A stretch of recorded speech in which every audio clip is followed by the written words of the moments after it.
इथे फक्त दागिने नाही तर पिढ्यानपिढ्यांचा विश्वास मिळतो. परंपरेची झळाळी आणि विश्वासाची खात्री. कैलास अडगावकर ज्वेलर्स, दत्त मंदिर बस स्टॉप, नाशिक रोड.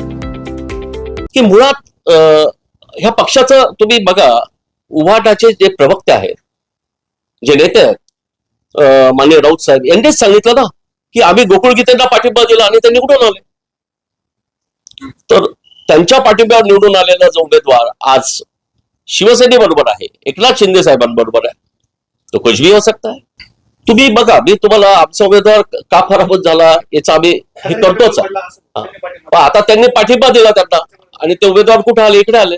याचा अर्थ त्यांनी पाठिंबा दिला, आता त्यांचा समन्वय चांगला आहे दोघांचा. त्यामुळे कदाचित बघा, मला असं वाटतं की मनच खात असतं, परंतु मला पूर्णपणे खात्री आहे अशा कुठल्याही एजंटची शिवसेनेला गरज नाही, अशा कुठल्याही ऑफरची गरज नाही. हा, एकनाथ शिंदे साहेब यांच्या कामाचा जर आपण राबता बघितला तर सामान्य शिवसैनिकापासून तर मोठा पदाधिकारी सुद्धा शिवसेनेकडे येण्यात इच्छुक आहे. त्यात कुणी असेल तर मला सांगता येईल. आता हे मला वाटतं आपण त्यांनाच विचारा की त्यांच्यामधले किती लोक अस्वस्थ आहेत. मुळात लक्षात घ्या, प्रेस घेऊन सांगावं लागतं की आमचा पक्ष फुटणार आहे, आमच्या पक्षाला ऑफर दिली जाते. यापेक्षा दुर्दैवी मला असं वाटतं की खरं तर केशव पोरजे हे पण माझे अत्यंत जवळचे मित्र आहेत, माझे जुने सहकारी आहेत, आताही सभागृहातले आमचे सहकारी आहेत. त्यांनी आम्हाला सांगावं की तुमची ही विशिष्ट व्यक्ती आमच्याकडे येऊन अशा पद्धतीची ऑफर करते, तर आम्ही निश्चितपणे बोलू आणि आम्हाला कळू दे आमच्या पक्षात असला लिलाव कोण करता येते. पण मला खात्री आहे आमच्या पक्षात असा कुठलाही उद्योग कुणीच करू शकत नाही. असा कोण वकील आहे आम्हालाही शोधावं लागेल जो आमची वकिली करतोय.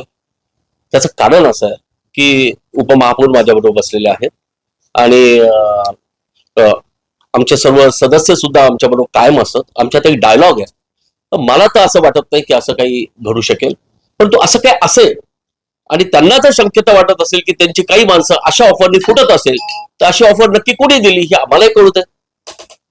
माझं त्यांना खुलं आव्हान आहे की त्यांनी सांगावं की ही व्यक्ती आहे, ह्या व्यक्तीने आमच्या ह्या व्यक्तींना ऑफर दिली आणि आमची ह्या व्यक्तींचा कल हा शिंदे सेनेकडे आलेला आहे, शिवसेनेकडे आलेला आहे.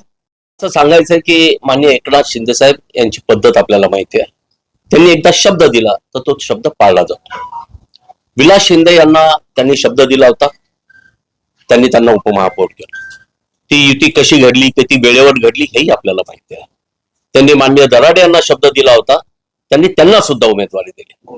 त्यामुळे हेमंत गोडसे यांना त्यांनी शब्द दिला, हेमंत गोडसे यांना उमेदवारी दिली. त्यामुळे ह्या पक्षात अशी कुठली कॉम्पिटिशन, कुठली ज्याला आपण म्हणतो की असा वजन काटा होत नाही.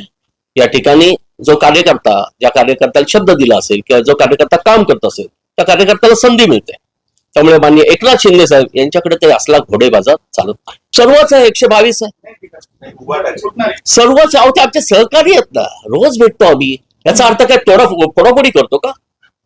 मुळात लक्षात घ्या, एकदा तुम्ही निवडणूक जिंकून आल्यानंतर तुम्ही एकत्र काम करतात, सभागृहात अनेक विषय तुम्ही एकत्र बांधतात आणि केशव सुद्धा माझा अत्यंत जवळचा सहकारी आहे. त्यामुळे काय आम्ही काय रोज काय फोडाफोडीच्या गोष्टी करतो, परंतु त्यांच्याकडे काहीतरी कोणीतरी गैरसमजुतीने पाठवलं असेल किंवा त्यांच्यात कदाचित हा समज निर्माण करण्याचा प्रयत्न कोणी केला असेल. परंतु मी तर आपल्या माध्यमातून केशव पोरजे यांना सांगेल की आपण असल्या एजंटचं नाव जाहीर करावं, आम्हाला कळू द्या की आमच्या पार्टीच्या माध्यमातून असं कोण काम करतं.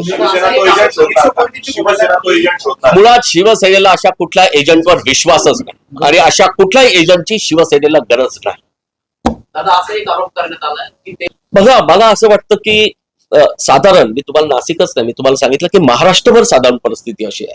माननीय एकनाथ शिंदे साहेब यांच्याकडे सर्वच आकर्षित होत आहेत. आता हे 6 खासदार आले, लक्षात घ्या. आणि आता प्रत्येकाला वाटतंय आता तर महाराष्ट्रात काय होईल ते सांगता येत नाही. त्यामुळे अशा परिस्थितीमध्ये शेवटी राजकीय प्रभाव टिकणं महत्वाचं असतं आणि सगळ्यात महत्वाचं शिवसैनिक हा माननीय हिंदू हृदय सम्राट बाळासाहेब ठाकरे यांना मानणार आहे, त्यांच्या विचारांचा आहे आणि त्या विचारांवर जर आज कोणी काम करत असेल तर ते माननीय एकनाथ शिंदे साहेब करतायत आणि त्यामुळे आमच्याकडे कोणी येत असेल तर त्याचं स्वागत आहे. NCN न्यूज साठी रोहन दानी, नाशिक.